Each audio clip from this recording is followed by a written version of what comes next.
ప్రియమైన సహోదరి సహోదరులారా, మన ప్రభువును మన రక్షకుడైన క్రీస్తు నామములో మీ అందరికీ సర్వశుభములు కలుగునుగాక. విశ్వాసుల సహవాసం. అపోస్తుల కార్యములు 2వ అధ్యాయము 47 చదువుకుందాం ప్రియులారా. 42 నుంచి 47 వరకు. మొదటి క్రైస్తవ సంఘ వివరాలు లోకా గారి భాగంలో రాస్తున్నారు ప్రియులారా. 4 ముఖ్యమైన అంశాలను విశ్వాసులు తమ్ము తాము సమర్పించుకున్నారు. మొదటిది, అపోస్తుల బోధకు తమ్ము తాము సమర్పించుకున్నారు. ఆ విశ్వాసులకు మనకున్నట్లు కొత్త నిబంధన లేదు, వారు పాత నిబంధన మాత్రమే కలిగి ఉండినవారు. కాబట్టి అపోస్తుల బోధకు తమ్ము తాము సమర్పించుకున్నారు. ఎందుకంటే ఆ బోధ వలన క్రీస్తుని గురించి నేర్చుకుంటారు మరియు ఆయన వెంబడించుటను గురించి నేర్చుకుంటారు. సహజంగా అపోస్తుల బోధయే తర్వాత దినాలలో వ్రాయబడింది. అది కొత్త నిబంధన అయినది ప్రియులారా. ఆ విధంగా అంటే క్రైస్తవులు తమ్ము తాము సమర్పించుకోవాలి.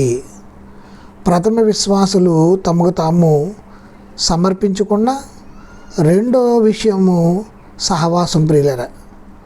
మూడవదిగా రొట్టె విరచడం, అనగా ప్రభువు భోజనముకు తమ్ము తాము సమర్పించుకున్నారు. నాలుగవది ప్రార్థన కొరకు తమ్ము తాము సమర్పించుకున్నారు. ఈరోజు మన సంఘమును ఆది సంఘముతో పోల్చి చూస్తే మనకి ఏం గమనించగలం ఆలోచించండి ప్రియులారా. పరిశుద్ధాత్మ ఈ అపోస్తుల ద్వారా పని చేయడం ఎప్పుడూ మానలేదు.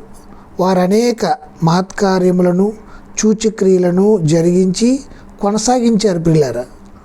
ఈ మొదటి విశ్వాసులు తమ కలిగినదంతా సంఘం ఒకటిగా వాడుకోవడానికి అపోస్తుల చేతికి ఇచ్చారు ప్రియులారా. తమ కోసం ఏమీ ఉంచుకోలేదు. ఇది నా సొంతం అని వారు దేని గురించి చెప్పలేదు. వారెప్పుడూ ఇతరుల అవసరాల గురించి ఆలోచించేవారు. ఈ రోజుల్లో అనేక మంది క్రైస్తవులు తమ కలిగిన దానిని అమ్మరు, వారికి కలిగినంత సమిష్టిగా పంచుకోరు.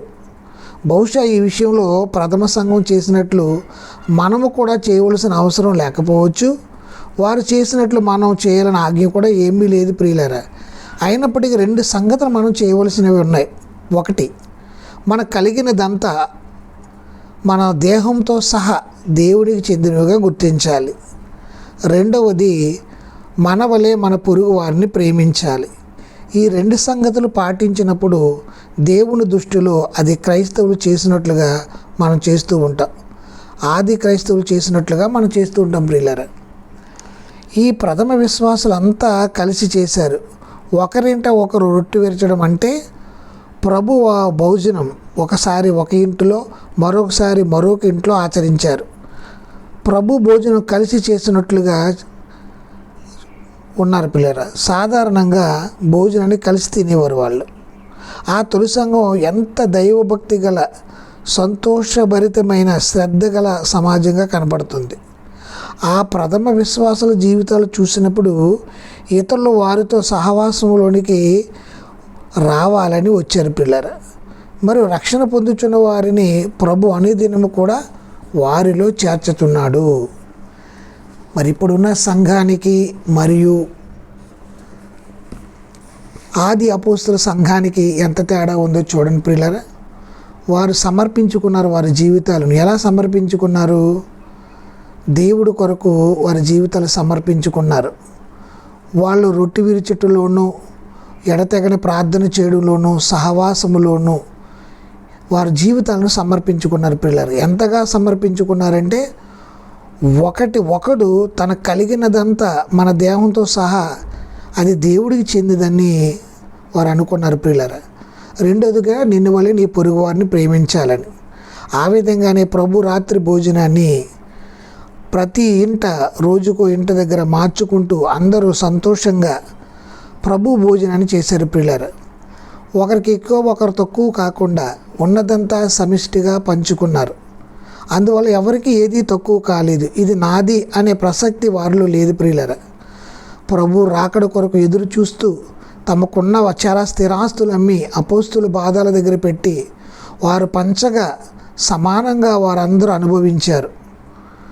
అలా రక్షణ పొంది వాళ్ళు చేస్తున్న పనులు చూసి వస్తున్న వారిని అనుదినము ప్రభు సంఘంలో చేర్చుచున్నాడు.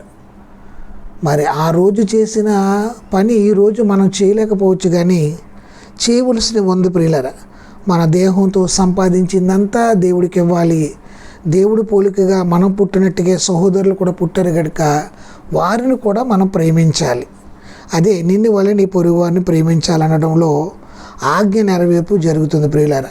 ఇది విశ్వాసుల సహవాసం గురించి అపోస్తుల కార్యములోని మరి వైద్యుడైన లూకా గారు ప్రారంభ శతాబ్దంలోని ప్రారంభ సంఘం, ప్రారంభ విశ్వాసులు ఎలా జీవించారో ఆ విషయాలు మనతో పరిశుద్ధాత్మ ద్వారా పంచుకున్నారు. ఇది విన్న తర్వాత మన సంఘాలను కూడా ఆనాటి అపోస్తుల బోధలో, రొట్టె విరుచుటలో, ఎడతెగక ప్రార్థన చేయుటలో, ప్రభు భోజనం చేయుటలో మనము కూడా ఈరోజు అలాంటి సహవాసాన్ని కలిగి జీవిద్దాం. అట్టి ధన్యత దేవుడు అనుగ్రహించునుగాక. ఆమేన్.